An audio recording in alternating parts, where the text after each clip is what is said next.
आज की class start करते हैं। अभी तक हमने जो आर्टिकल्स पढ़े थे उनको डिस्कस करते हैं, फिर उनको नोट से पढ़ेंगे और उसके बाद नए प्रोविजन स्टार्ट करेंगे। अभी तक हमने आर्टिकल पढ़े थे article 265, article 245, article 246 and article 246A। चलिए इनको नोट से पढ़ते हैं। मैं आपको बता दूं, अगर आप ये वीडियो पहली बार देख रहे हैं तो इससे पहले जो चैनल पे 2 वीडियोस अपलोडेड हैं उनको देख लीजिए, उसके बाद इसको आप देखिएगा तो आपको अच्छे से समझ में आएगा। स्टार्ट करते हैं अपना डिस्कशन। तो आर्टिकल 265 यहाँ पे दिया है, ये कहता है no tax shall be levied or collected except by authority of law. का मतलब ये हुआ कि कोई भी टैक्स जो है वो पहले लॉ बनाया जाएगा उसका, उसके बाद ही कलेक्ट किया जा सकता है। विदाउट एनी सिस्टम कोई भी टैक्स कलेक्ट नहीं किया जा सकता है। जैसे कि central government income tax collect करती है, तो यहाँ पे पार्लियामेंट को पावर है यूनियन लिस्ट में कि वो इनकम टैक्स से रिलेटेड लॉ बना सकते हैं। तो उन्होंने पहले लॉ बनाया है, उसके बाद वो इनकम टैक्स कलेक्ट करते हैं। जीएसटी में उन्होंने नया आर्टिकल लेके आए, जैसे कि मैंने लास्ट क्लास में डिस्कस किया था, वहाँ से उन्होंने एक लॉ बनाया है, उसके बाद ही जीएसटी कलेक्ट कर सकते हैं। वो ऐसे ही टैक्स कोई भी कलेक्ट नहीं कर सकते। जैसे मैंने यहाँ पे एक मीम बनाया हुआ है, देखिए मोदी जी आते हैं, अनाउंसमेंट कर रहे हैं कल से नया टैक्स लगेगा, तो आर्टिकल 265 वी लाइक, ऐसे कैसे, मतलब ऐसे कैसे लगा दोगे आप नया टैक्स? आपको पहले लॉ बनाना पड़ेगा। आर्टिकल 265 इतना कहता है, ठीक है। आर्टिकल 245 क्या कहता है? ये कहता है कि पार्लियामेंट में make laws for the whole or any part of the territory of India. मतलब पार्लियामेंट पूरे इंडिया के लिए, इंडिया के किसी पार्ट के लिए लॉ बना सकती है, एंड लेजिस्लेचर ऑफ स्टेट पूरे स्टेट के लिए या स्टेट के किसी पार्ट के लिए लॉ बना सकती है। ये टैक्स लॉ की बात नहीं करता, ये जनरल किसी भी लॉ की बात कर रहा है। जैसे कि आर्टिकल 265 टैक्स लॉ की बात कर रहा था, ये टैक्स लॉ की बात नहीं कर रहा है, किसी भी लॉ की बात कर रहा है कि पार्लियामेंट बना सकती है, ठीक है। अब यहाँ पे लिखा है कि नो लॉ मेड, ये मैंने लास्ट क्लास में डिस्कस नहीं किया था, ये बता देता हूँ। No law made by the parliament shall be deem to be invalid on the ground that it would have extra territorial operation. Extra territorial operation का क्या मतलब है? कि जो लॉ बना रहा है पार्लियामेंट, उसका एप्लीकेबिलिटी, उसका इम्पैक्ट इंडिया की टेरिटरी से भी बाहर है। मतलब अगर कोई पार्लियामेंट लॉ बनाता है जिसका इम्पैक्ट एप्लीकेबिलिटी इंडिया की टेरिटरी से बाहर है, तो सिर्फ इसलिए इनवैलिड नहीं कर दिया जाएगा क्योंकि उसका एप्लीकेबिलिटी इंडिया की टेरिटरी से बाहर है। आपका क्वेश्चन आएगा कि इंडिया की पार्लियामेंट ऐसे कैसे लॉ बना सकती है जिसका एप्लीकेबिलिटी बाहर भी हो सकता है? बिल्कुल बना सकती है। जैसे कि आपने काला धन सुना होगा, मोदी जी कहते थे काला धन लाएंगे, यानी कि ब्लैक मनी के बारे में बात करते थे। तो ब्लैक मनी जनरली कहाँ पे सारे पॉलिटिशियंस वगैरह रखते हैं? स्विस बैंक में रखते हैं, वो इंडिया के बाहर है। स्टिल पार्लियामेंट उनसे रिलेटेड लॉ बना सकते हैं। यहाँ पे पार्लियामेंट को पावर दी हुई है, स्टेट लेजिस्लेचर को पावर नहीं है, वो बना सकते हैं और ये इनवैलिड नहीं माना जाएगा, इतना इसका मतलब है, ठीक है। आर्टिकल 246 में 7th शेड्यूल में 3 लिस्ट दी हुई थी, इसके बारे में मैंने लास्ट क्लास में आपको पेपर पे डिस्कस करके बताया था। Union list, state list and concurrent list. Union list में क्या कहता है? It contains the matter in respect of which parliament has exclusive right to make laws. मतलब इसमें कुछ एंट्रीज हैं जिसमें पार्लियामेंट ही लॉ बना सकती है। मैं आपको बताऊँ, इसमें सेंट्रल गवर्नमेंट लिखा हुआ है ब्रैकेट में, जो कि गलत है। मैंने आपको लास्ट क्लास में भी बताया था कि लॉ पार्लियामेंट बनाती है और गवर्नमेंट लॉ बनवाती है, गवर्नमेंट लॉ बनाती नहीं है। बट आपके स्टडी मटेरियल में अगर ऐसे लिखा है, आपको एग्जाम में ऐसे लिख के आना है। आप हमेशा याद रखिए, आईसीआई के किसी भी लेवल पे कोई भी एग्ज़ाम है, आप स्टडी मटेरियल में जैसा दिया है आपको वैसा ही लिखना है। आप अपना दिमाग लगा के सही करने की कोशिश नहीं करेंगे। गलत लिखा है गलत लिख के आएंगे आपको, अगर मार्क्स चाहिए तो। कोई भी अगर आपको टीचर बताता है कि नहीं आप अपने हिसाब से लिखिए करिए, नहीं कर सकते, आपको ऐसे ही लिखना पड़ेगा। पार्लियामेंट ब्रैकेट में सेंट्रल गवर्नमेंट, ठीक है, has exclusive right to make laws. मतलब पार्लियामेंट लॉ बना सकती है। कुछ एंट्रीज हैं, इसमें एंट्री 82 to 91 है, ये नंबर याद रख सकते हैं, आपके मटेरियल में दिया हुआ है, जिसमें सब्जेक्ट मैटर जो दिए हैं वो टैक्स से रिलेटेड है, जिसपे पार्लियामेंट लॉ बना सकता है। इसके एग्जाम्पल भी मैंने बताया था। एंट्री नंबर 82 है, इनकम टैक्स से रिलेटेड है, और एंट्री नंबर 83 है, वो कस्टम से रिलेटेड है, ठीक है। अब स्टेट लिस्ट की बात करते हैं। तो it contains the matter in respect of which state government has exclusive right to make laws. यहाँ पे होना चाहिए स्टेट लेजिस्लेचर, बट ठीक है, जैसा लिखा है आपको लिखना है, जैसे भी उन्होंने बताया। उसमें एंट्रीज 45 to 63 हैं जो टैक्स से रिलेटेड है। एंट्री नंबर 51 है, duties of excise on alcoholic liquor for human consumption, opium etcetera. बार बार alcoholic liquor for human consumption आएगा ये जीएसटी में। इसका मतलब क्या है? इसका मतलब है वियर और बाइन वगैरह होती हैं, जो अल्कोहल होता है उस पर ये स्टेट गवर्नमेंट टैक्स लगाती है, ये जीएसटी में भी नहीं आता, ठीक है।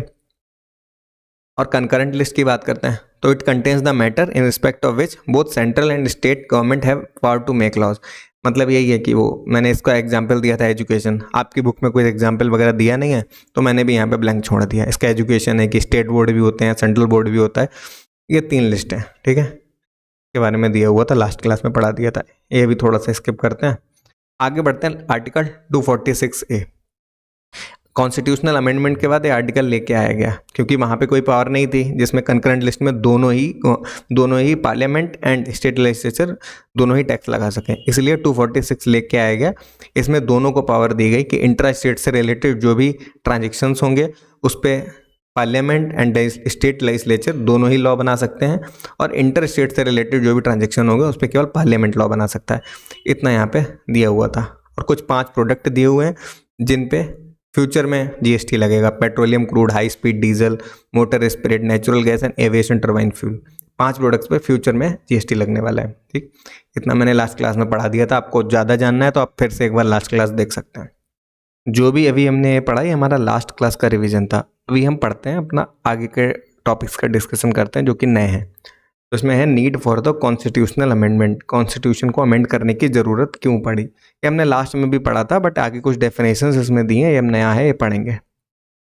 कॉन्स्टिट्यूशन को अमेंड करने की ज़रूरत क्यों पड़ी, तो मैंने लास्ट क्लास में भी बताया था आपको कि जो टैक्स के रिलेटेड जो भी मैटर्स थे या तो उन पे जो कानून थी यानी कि लॉ था जो वो या तो पार्लियामेंट बना सकता था या उन पे कानून स्टेट लेजिस्लेचर बना सकता था। कोई भी ऐसी चीज़ नहीं थी जिसपे कानून दोनों ही बना सकते हो। कंकरेंट में कोई भी टैक्स रिलेटेड मैटर नहीं था, उसमें सारे नॉन टैक्सेशन रिलेटेड मैटर ही थे। जीएसटी क्या है, जीएसटी डुअल मॉडल बेस्ड है जिसमें पार्लियामेंट भी कानून बनाती है और स्टेट लेजिस्लेचर भी कानून बनाता है। तो डुअल मॉडल बेस्ड जीएसटी के लिए कॉन्स्टिट्यूशन में अमेंडमेंट करना पड़ा जिससे कि दोनों ही लॉ बना सकें, इसलिए नए आर्टिकल्स को भी लाना पड़ा उसमें। अभी हम पढ़ते हैं तो इसमें लिखा हुआ है so as to enable integration of different taxes, यानी कि जो भी डिफरेंट टैक्सेस थे उनका इंटीग्रेशन करना था। जो पुराने टैक्सेस इनडायरेक्ट टैक्स खत्म करके नया लाया गया है जीएसटी, उसको इस तरह से बनाया गया कि सेंटर और स्टेट दोनों ही टैक्स कलेक्ट कर सकें। इस वजह से कॉन्स्टिट्यूशन में अमेंडमेंट करना पड़ा। अब कॉन्स्टिट्यूशन का ये 101 अमेंडमेंट था, ये नंबर आप याद रख सकते हैं कौन सा अमेंडमेंट इसको बोला जाता है। ठीक है, अभी डेफिनेशंस की बात करते हैं। तो जीएसटी के डेफिनेशन पढ़ते हैं। Any tax on supply of goods और सर्विसेज और both except taxes on the supply of alcoholic liquor for human consumption. मतलब जो जीएसटी है जो गुड्स और सर्विसेज पे लगेगा उसको जीएसटी बोलेंगे, बट ये tax alcoholic liquor for human consumption पे नहीं लग सकता। ये क्लियरली आपके संविधान में उन्होंने हटा दिया, एक्सक्लूड कर रखा है, इस पर जीएसटी आप नहीं लगा सकते। ठीक है, अभी सप्लाई क्या होता है ये हम नेक्स्ट चैप्टर में पढ़ने वाले हैं, सप्लाई क्या होता है। बट ऐसे समझ लीजिए आप जो लाइसेंस होता है, लाइसेंस फी हो गई या जो बार्टर हो गया उसको भी सप्लाई में इंक्लूड करते हैं, या आपने लीज पड़ा होगा अकाउंट्स में तो वो भी सप्लाई हो गया। तो alcoholic liquor for human consumption GST नहीं लग सकता। ठीक है, अब गुड्स की बात करते हैं। Goods includes all materials, commodities and articles, मतलब जो भी चीज़ है जो भी आप देखते हैं छू सकते हैं उसको गुड्स बोलते हैं। ठीक, but alcoholic liquor for human consumption को गुड्स से एक्सक्लूड नहीं किया है, यानी कि alcoholic liquor for human consumption alcohol goods है। ठीक है, यानी कि यहाँ पे एक्सक्लूड नहीं किया गुड्स की डेफिनेशन में। इसका मतलब है alcoholic liquor for human consumption goods है बट उस पर जीएसटी नहीं लगेगा, जीएसटी में से एक्सक्लूड कर दिया इसको स्पेसिफिकली। इसका मतलब क्या हुआ कि इस पर कोई ना कोई और टैक्स लगेगा। कौन सा लगेगा अभी हम आगे डिस्कस करने वाले हैं। कोई और टैक्स लगेगा जो जीएसटी से पहले ही इस पर टैक्स लगता था, वही टैक्स इस पर लगने वाला है, इस पर जीएसटी नहीं लगेगा। सर्विसेज मीन्स, अब सर्विस की डेफिनेशन पढ़ते हैं तो services means anything other than goods. ठीक है, स्टेट की डेफिनेशन पढ़ते हैं। State includes union territory with legislature. तो इसको समझने के लिए हम स्टेट्स के बारे में समझते हैं कि स्टेट्स कितने हैं हमारे पूरे इंडिया में। मैं आपको बता दूंगा 28 स्टेट्स हैं, मैंने लिस्ट दे रखी है, 28 स्टेट्स हैं और 8 यूनियन टेरिटरीज हैं। 8 यूनियन टेरिटरीज हैं। ठीक है, 3 नीचे दी हुई है, 5 ऊपर दी हुआ है। अब स्टेट और यूनियन टेरिटरी क्या होती है, ये जो स्टेट्स होते हैं इनके पास फुल फ्लेज ऑटोनॉमी होती है, ये खुद से अपना सारा कुछ चला रहे होते हैं, खुद का अपना लॉ बना रहे होते हैं। बट वो जो यूनियन टेरिटरीज होती हैं वो सेंट्रली एडमिनिस्ट्रेड होते हैं, सेंटर उनको एडमिनिस्टर करता है। अगर आप यूनियन टेरिटरीज हिंदी में क्या कहते हैं जानना चाहते हैं तो उससे बोलते हैं केंद्र शासित प्रदेश, यानी कि केंद्र का शासन जहाँ पे हो रहा है उसे यूनियन टेरिटरी कहते हैं। नाम से ही क्लियर है कि यूनियन टेरिटरीज कैसे कहते हैं। अभी यहाँ पे एक क्वेश्चन आता है कि यूनियन टेरिटरीज को क्यों क्रिएट किया जाता है। ये ऐसा भी कर सकते हैं ना, किसी स्टेट से मर्ज कर सकते हैं। ये आपके सब्जेक्ट से रिलेटेड नहीं है, बट ऐसे थोड़ा क्वेश्चन आ सकता है आपके माइंड में कि यूनियन टेरिटरीज को क्रिएट क्यों किया जाता है। जैसे दिल्ली है, उसको यूपी से मर्ज कर देते हैं, क्यों क्रिएट किया गया। इसके बहुत सारे रीजन हो सकते हैं कि ये सेल्फ सस्टेनेबल नहीं होते हैं। नंबर 1 रीजन तो ये है, कुछ एरियाज ऐसे हैं जो सेल्फ सस्टेनेबल नहीं है, उनको ज़रूरत है ही, सेंटर के सपोर्ट की ज़रूरत पड़ती है, इसलिए उनको क्रिएट करते हैं। कुछ रीजन हो सकता है कल्चरल डिफरेंसेस हो सकते हैं, जैसे दादरा एंड नगर हवेली है, इसमें इतने ज़्यादा कल्चरल डिफरेंसेस हैं कि इसको किसी राज्य में या किसी स्टेट में मिला ही नहीं सकते थे, और ये सेल्फ सस्टेनेबल ही नहीं है, तो इनको फिर सेंट्रली एडमिनिस्ट्रेट किया जाता है कि सेंटर ही इनका देखेगा, सेंटर ही इनके लिए सब कुछ करने वाला है। कुछ पॉलिटिकल रीजन भी हो सकते हैं, इसमें हम नहीं जानते हैं क्या क्या रीजन हो सकते हैं, बट कुछ स्टेट्स हैं, कुछ यूनियन टेरिटरीज हैं। अब यूनियन टेरिटरीज में भी 2 बाइफर्केशन है। कुछ ऐसी यूनियन टेरिटरीज हैं जिनका खुद का लेजिस्लेचर है, कुछ ऐसी हैं जिनमें नहीं है खुद का लेजिस्लेचर, जैसे कि दिल्ली, जम्मू एंड कश्मीर एंड पुदुचेरी, ये 3 यूनियन टेरिटरीज हैं जिनमें खुद का लेजिस्लेचर है, और जो बची हुई 5 हैं इनमें लेजिस्लेचर खुद का नहीं है। इस तरह से आपको याद रखना। तो 28 हैं, 3 है, 31 ही हो गए एंड 5 है, ठीक है। अभी यहाँ पे क्या लिखा हुआ है, state includes a union territory with legislature, यानी कि स्टेट में वो यूनियन टेरिटरीज स्टेट ही मानी जाएंगी जिनका खुद का लेजिस्लेचर, यानी कि 28+3, ठीक है। दिल्ली, जम्मू कश्मीर और पुदुचेरी, इनको भी खुद का इनको भी स्टेट ही माना जाएगा, इनको यूनियन टेरिटरी नहीं मानी जाएगी। आपको मैं बताऊं, जब इंट्रा स्टेट सप्लाई होती है ना, तो CGST एंड SGST लगता है, central GST and state GST। तो यानी कि 28 में तो सेंट्रल GST, स्टेट GST लगेगा। अब इनको भी स्टेट मान लिया गया है, दिल्ली, जम्मू कश्मीर और पुदुचेरी, तो यहाँ भी CGST और SGST लगेगा। बट बचे हुए 5 हैं, अंडमान, चंडीगढ़, दादरा, लक्षद्वीप और लद्दाख, यहाँ पे CGST प्लस UTGST लगेगा, SGST नहीं लगेगा। स्टेट में ये 3 भी इंक्लूड हो जाएंगे, स्टेट की इतनी डेफिनेशन है, ठीक है। अब आगे पढ़ते हैं अपना आर्टिकल 246 से तो हमने पढ़ लिया था, 269 में पढ़ते हैं। Levy and collection of GST on inter state supply. Levy and collection में डिफरेंस क्या होता है, कि लेवी क्या है, कलेक्शन क्या है। तो सबसे पहले अब मैंने आपको बताया था कि 2 तरह के ट्रांजेक्शन्स होते हैं, inter state and intra state. Intra state पे क्या लगेगा, CGST और SGST, ठीक है। तो जो CGST के जो प्रोविजंस होंगे वो कहाँ पे होंगे, CGST एक्ट 2017, ठीक है, सेंट्रल GST हो गया। मान लेते हैं दिल्ली में हो रहा है मूवमेंट इंट्रा स्टेट का। और जो SGST के प्रोविजंस होंगे वो कहाँ होंगे, SGST एक्ट 2017, दिल्ली का जो SGST एक्ट होगा, ठीक है। अब जो इंटर स्टेट ट्रांजेक्शन्स होंगे उसके प्रोविजंस कहाँ होंगे, उसके प्रोविजंस होंगे IGST एक्ट 2017 में, ठीक है। ये आप इतना पहले समझिए। अभी बात करते हैं लेवी एंड कलेक्शन की। लेवी क्या है, लेवी का मतलब होता है कि कब वो टैक्स लग जाएगा, कब वो टैक्स आपके ऊपर लगना स्टार्ट हो जाएगा। कलेक्शन का मतलब है कब आपको वो देना पड़ेगा, मतलब सामने गवर्नमेंट कब वो कलेक्ट करेगी।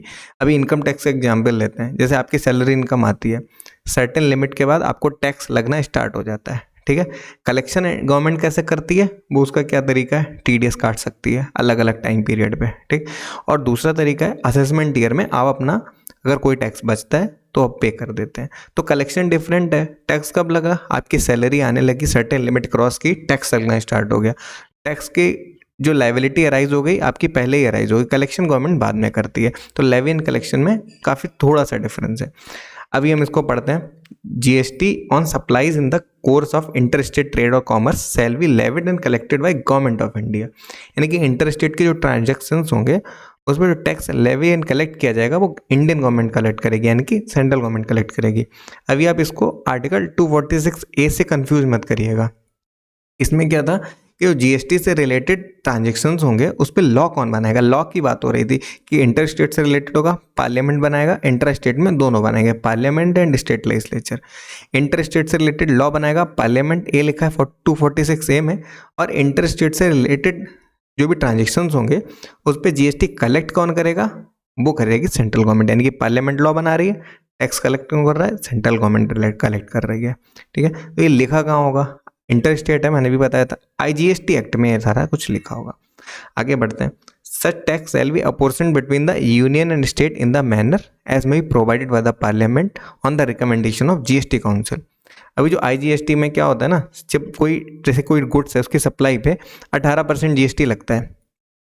अगर वो इंटर स्टेट सप्लाई है तो 9% SGST लगेगा, 9% GST लगेगा। अगर वो इंटर स्टेट है तो 18% IGST लगने वाला है पूरा। अब जब 18% IGST लगेगा वो सेंट्रल कलेक्ट कर रही है, सेंट्रल गवर्नमेंट कलेक्ट कर रही है, वो जाएगा किसके पास, वो 50% अपने पास रखेगी, 50% स्टेट को ट्रांसफ़र कर देगी। यहाँ पे देखिएगा स्टेट्स को ट्रांसफ़र करने का अपॉर्चनमेंट का लिखा हुआ है। किस स्टेट को ट्रांसफ़र करेगी, मानते हैं दिल्ली से यूपी में सप्लाई हुई है तो किसको ट्रांसफ़र किया जाएगा, जो डेस्टिनेशन स्टेट होगा यानी कि उत्तर प्रदेश, उसको ये 50% टैक्स का कलेक्शन ट्रांसफ़र कर दिया जाएगा। ठीक है, अभी करते हैं इंपोर्ट की बात करते हैं। मैंने आपको इंटर स्टेट तो बता दिया कि विद इन स्टेट है तो inter state, out of state है इंटर स्टेट है।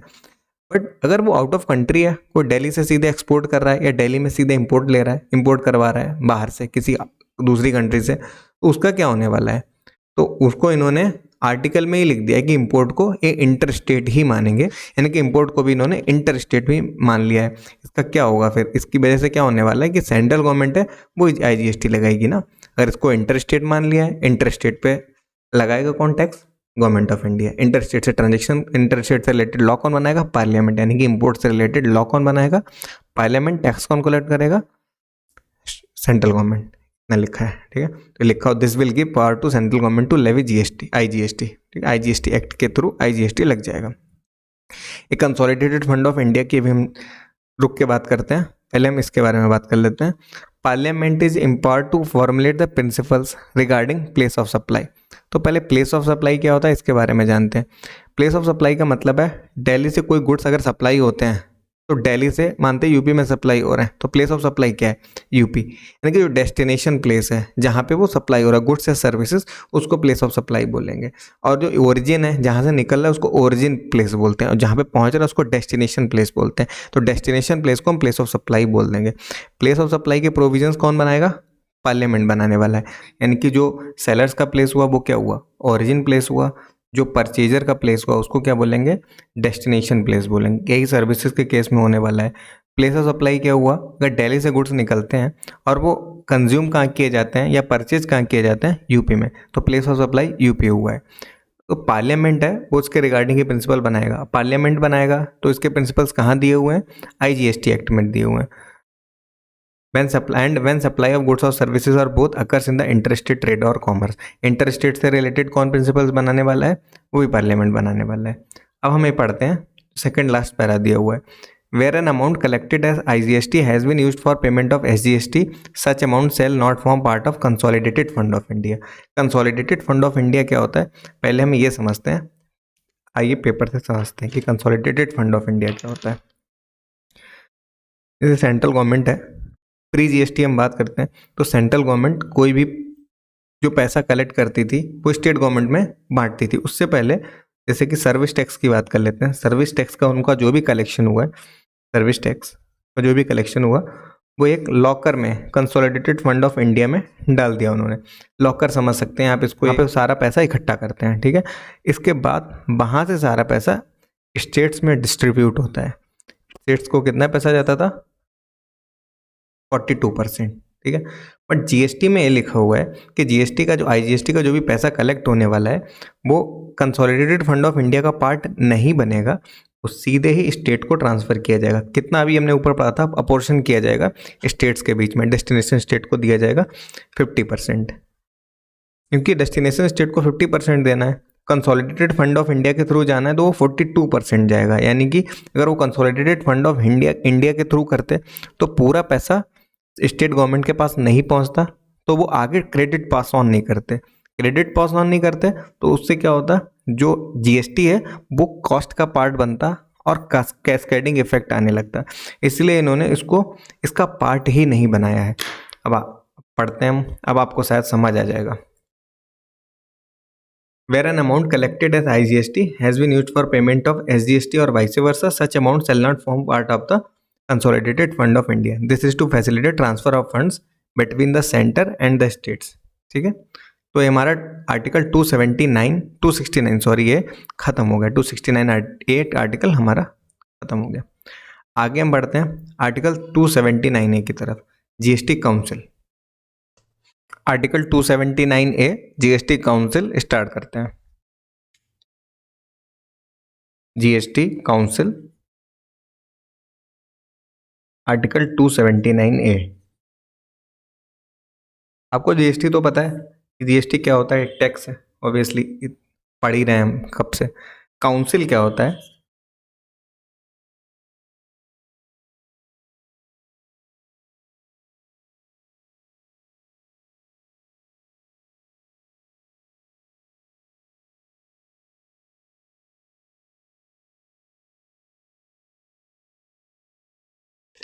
जीएसटी तो टैक्स होता है, आपको पता है। काउंसिल क्या होता है? एक group of individuals in an administrative decision making capacity. मतलब है जीएसटी से रिलेटेड जो भी डिसीजंस होंगे वो कहाँ पे लिए जाएंगे? वो लिए जाएंगे जीएसटी काउंसिल में। तो काउंसिल का मतलब ये होता है, ये आर्टिकल 279 में दिया हुआ है। तो जीएसटी काउंसिल में कौन कौन मेंबर्स होंगे, किस तरह से वर्क करेगी, इसके बारे में बात करते हैं। तो मैंने आपको बताया हुआ है कि जीएसटी डुअल मॉडल बेस्ड है, इसमें स्टेट्स भी इन्वॉल्व हैं एंड सेंट्रल गवर्नमेंट भी है। तो जो मेंबर्स होने वाले हैं इसके, वो स्टेट के भी हैं रहेंगे और सेंट्रल गवर्नमेंट के भी रहेंगे। ऐसा नहीं है किसी को छोड़ दिया जाएगा कि बाद में कोई प्रॉब्लम क्रिएट हो। इसलिए स्टेट्स के भी मेंबर्स इसमें रहने वाले हैं और सेंट्रल गवर्नमेंट के भी मेंबर्स रहने वाले हैं। अब स्टेट्स की बात करते हैं। मैंने आपको बताया था टोटल नंबर ऑफ स्टेट्स कितने हैं यहाँ पे इंडिया में। स्टेट्स कितने हैं? मैंने बताया था आपको टोटल 20 स्टेट्स हैं और 8 यूनियन टेरिटरीज हैं, जिसमें से 3 यूनियन टेरिटरीज वो हैं जिनका खुद का लेजिस्लेचर है, तो वो भी स्टेट में इंक्लूडेड है, जैसे कि बताया था आपको लास्ट डिस्कशन में। तो 28 + 3 31, 31 तो ईच स्टेट से मेंबर रहने वाला है इसमें। और सेंट्रल गवर्नमेंट की बात करें तो सेंट्रल गवर्नमेंट में 2 मेंबर रहने वाले हैं, ठीक है, 2 मेंबर रहने वाले हैं। कौन कौन मेंबर रहेंगे इसके बारे में बात करते हैं। तो जैसे सेंट्रल में आपने देखा होगा कि अलग अलग मिनिस्टर्स होते हैं। एजुकेशन मिनिस्टर होता है, फाइनेंस मिनिस्टर होता है, हेल्थ मिनिस्टर होता है। ऐसे ही स्टेट गवर्नमेंट में भी अपने मिनिस्टर्स होते हैं, एजुकेशन, फाइनेंस, हेल्थ। जो स्टेट गवर्नमेंट के फाइनेंस मिनिस्टर्स होंगे वो सभी यहाँ पे मेंबर्स रहने वाले हैं। 31 स्टेट्स को रिप्रेजेंट करेंगे उनके फाइनेंस मिनिस्टर। और जो सेंट्रल गवर्नमेंट की तरफ से कौन आने वाला है इसमें, एक होंगे फाइनेंस मिनिस्टर, जो मैंने आपको बताया है कि जो अभी हमारे इस टाइम पे निर्मला सीतारमन जी हैं। और एक रहेंगे एक union minister of states, union minister of states. ये सेंट्रल गवर्नमेंट की ही पोस्ट है। तो यही 31 वो मेंबर्स रहेंगे जो स्टेट्स को रिप्रेजेंट करेंगे और 2 सेंट्रल गवर्नमेंट के मेंबर्स रहेंगे। Total members 33। अगर आपसे कभी कोई पूछेगा कि जीएसटी काउंसिल में कितने मेंबर्स हैं तो आप उसको बताएंगे कि 33 मेंबर्स हैं। 3 याद रखना है हमेशा, ठीक है। अभी इसमें डिसाइड क्या होगा जीएसटी काउंसिल में, कुछ एग्जांपल्स अगर आपको जानने हैं कि क्या डिसाइड होता होगा, कि किस तरह की चीज़ें। अभी कई बार इंडस्ट्री की डिमांड होती है कि किसी प्रोडक्ट पे जीएसटी को घटा दिया जाए, या किसी को एग्जम्प्ट गुड्स में ले आएँ या एग्जम्प्ट सर्विसेज में ले आएँ कि किसी प्रोडक्ट पे जीएसटी लग रहा है उसको एग्जम्पशन में डाल दिया जाए। कभी स्टेट्स की डिमांड होती है कि उनकी थ्रेशोल्ड लिमिट को बढ़ा दिया जाए या घटा दिया जाए। और अभी आपने लास्ट में पढ़ा हुआ है कि जो 5 प्रोडक्ट्स दिए हुए हैं, नेचुरल गैस हो गया, एविएशन टरबाइन फ्यूल एटसेट्रा, जो भी 5 प्रोडक्ट्स के बारे में हमने बात की थी, उन पे जीएसटी कब लगेगा ये भी जीएसटी काउंसिल डिसाइड करेगा। तो जीएसटी काउंसिल का डिफरेंट जो भी मैटर्स हैं जीएसटी से रिलेटेड वो डिसाइड करने होते हैं। वैसे भी जीएसटी काफ़ी नया लॉ है, 2017 में आया हुआ है, तो ये अभी इस पूरी तरह से स्टेब्लिश हुआ नहीं है। तो इंडस्ट्री की डिफरेंट डिमांड्स रहती हैं, उस हिसाब से जीएसटी काउंसिल में डिफरेंट डिसीजंस होते रहते हैं। अभी हम बात करते हैं, अभी इसमें 33 मेंबर्स तो हमने देख लिए होते हैं, ठीक है।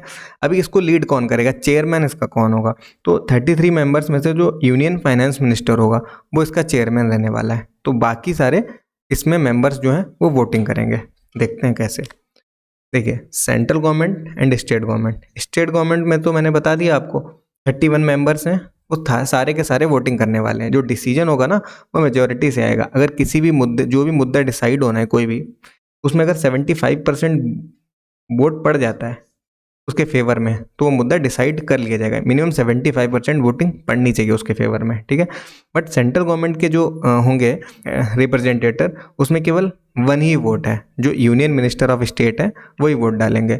जो यूनियन फाइनेंस मिनिस्टर यानी कि निर्मला सीतारमन जी हैं वो वोट नहीं करेंगी। अभी आपने बचपन से पढ़ा होगा, मैम ने पढ़ाती थी कि जो सिंपल एवरेज होता है उससे बेटर वेटेड एवरेज होता है। तो यहाँ पे भी वेटेड एवरेज का कंसेप्ट लेके आई है गवर्नमेंट। जो सेंट्रल गवर्नमेंट है उसके वोट का एवरेज रहेगा 1/3 वेटेड एवरेज, एंड जो स्टेट गवर्नमेंट है उसका 2/3 रहने वाला है। अभी हम इसको एक एग्जांपल से समझते हैं। जैसे कि कोई भी गुड्स है उस पर डिसाइड करना है कि 28% से 18% पे जीएसटी लेके आना है, ठीक है। अभी जो स्टेट गवर्नमेंट है, स्टेट गवर्नमेंट के 31 मेंबर्स हैं, ठीक। यहाँ पे टोटल 31 मेंबर्स हैं, इसमें से 26 ने इसके फेवर में वोटिंग करी है, 26 ने। अब इसका वेट भी लगा दो 2/3, ठीक है। इसको कैलकुलेट कर लेते हैं, 26 बाई 31 यानी कि 55.91% लोगों ने इसके फेवर में वोटिंग कर दी है। अभी सेंट्रल गवर्नमेंट की बात करते हैं तो एक ने वोटिंग कर दी इसके फेवर में आउट ऑफ 1 इंटू 1/3, ये कितना हो गया 33.33%। टोटल कितना हो गया 33.33 प्लस 55.91 यानी कि 89.24% टोटल वोटिंग इसके फेवर में आ गई है। इसका क्या मतलब हुआ 75% से ज़्यादा आ गई है। तो ये मुद्दा डिसाइड हो जाएगा इस मीटिंग में कि हाँ ये हो जाना चाहिए, 28 से 18 पे ला सकते हैं। अब इसका एक और भी एग्जांपल लेते हैं। ये भी हो सकता है ना कि सारे स्टेट के जो मेंबर्स हैं वो ना प्रेजेंट हो, 31 के 31 ना प्रेजेंट हो, तब क्या हो। और ये भी एक चीज़ हो सकती है कि कुछ लोग जैसे फेवर में वोट करते हैं, कुछ लोग उसके अगेंस्ट वोट करते हैं। ये भी हो सकता है कुछ लोग वोट ही ना करें, कि हाथ खड़े कर लें कि हमको ना फेवर में करना है, ना यस बोलना है, ना नो बोलना है। तब क्या होने वाला है उसके बारे में बात करते हैं। सेंट्रल गवर्नमेंट, स्टेट गवर्नमेंट, ठीक है। तो 1 है, ये कितने मेंबर्स में बताया था मैंने 31 है, ठीक। कोई मुद्दा डिसाइड होना है, ठीक है। अभी हम देखते हैं आउट ऑफ 31 हम देखते हैं, मानते हैं कि इसमें 4 एब्सेंट है, आए ही नहीं है, 4 स्टेट्स के रिप्रेजेंटेटिव आए ही नहीं है, तो इसमें से 4 माइनस कर देते हैं आउट ऑफ में, ठीक है। और 2 ऐसे बंदे हैं जिन्होंने उस पर वोट डाला ही नहीं है, वो मना कर रहे हैं, वो वोट ही नहीं डालना, ना यस बोलना है ना नो बोलना है, उसको भी यहाँ से माइनस कर देते हैं। और टोटल फेवर का मान लेते हैं, टोटल फेवर में कितने पड़े 21।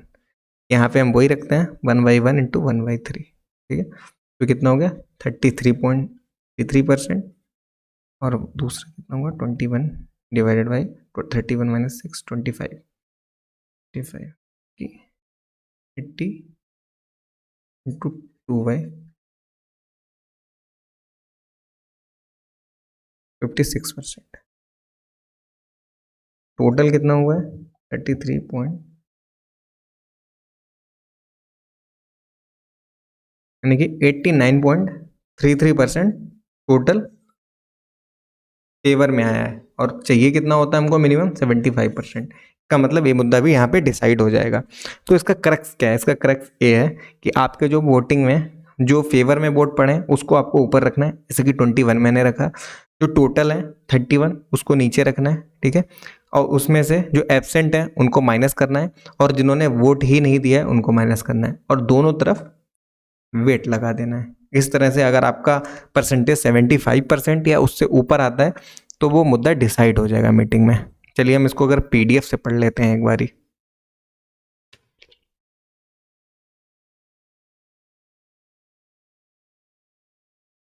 Article 279 of the Constitution empowers the President to constitute a joint forum of the center and state, namely Goods and Services Tax Council। मैंने बताया था जॉइंटली एक फॉर्म होती है, ठीक है। चेयरमैन कौन होगा, यूनियन फिनेंस मिनिस्टर। करंटली कौन है, निर्मला सीतारमन जी। मेंबर्स की बात करते हैं तो minister in charge of finance of each of the states, यानी कि 31 स्टेट्स जो मैंने बात की थी, and union territories with legislature, यानी कि जो 3 वो 28 + 3, ठीक है, मेंबर्स रहेंगे।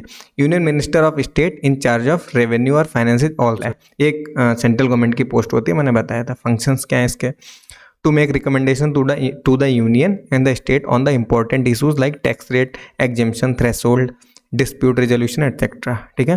Recommend the special provision, special threshold limit वगैरह किसी respect to special category states. Special category states क्या है अभी हम लास्ट में पढ़ने वाले हैं, ठीक है।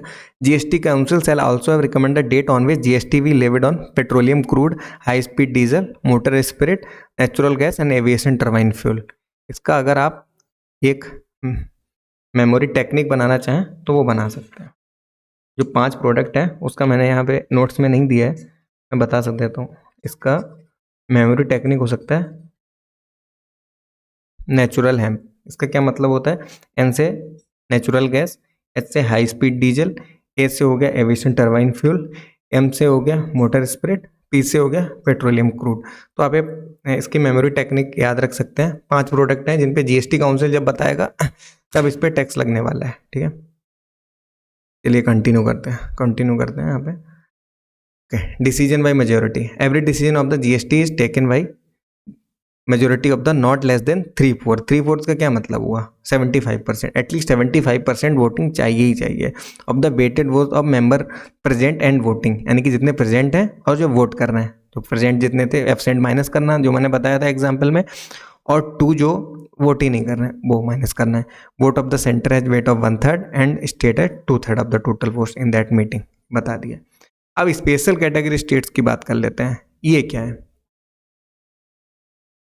ये हैं जो हमारे संविधान ने कुछ स्टेट्स को स्पेशल कैटेगरी स्टेट्स में डाला हुआ है। क्या है, उनको क्यों डाला हुआ है?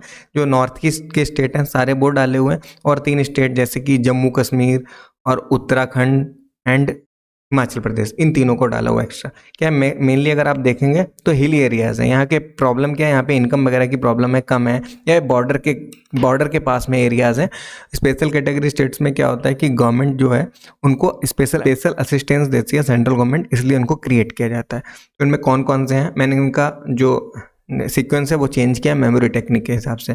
Tripura, Uttarakhand, Himachal Pradesh, Sikkim, Assam, Nagaland, Arunachal Pradesh, Manipur, Meghalaya, Mizoram, Jammu and Kashmir. Memory technique इसकी देखिए। तू ही सनम, टी से हो गया त्रिपुरा, यू से Uttarakhand, H I Himachal Pradesh, S से सिक्किम, ए से असम, एन से नागालैंड, ए से अरुणाचल प्रदेश, एम से मणिपुर, ठीक है। और 3 आपको याद रखने हैं, मेघालय, मिजोरम, जम्मू एंड कश्मीर। हमने सारे कॉन्स्टिट्यूशनल प्रोविजंस पढ़ लिए हैं, तो फिर आज की क्लास हम यहीं एंड करते हैं। नेक्स्ट क्लास में हम genesis of GST in India पढ़ेंगे। Thank you, bye bye.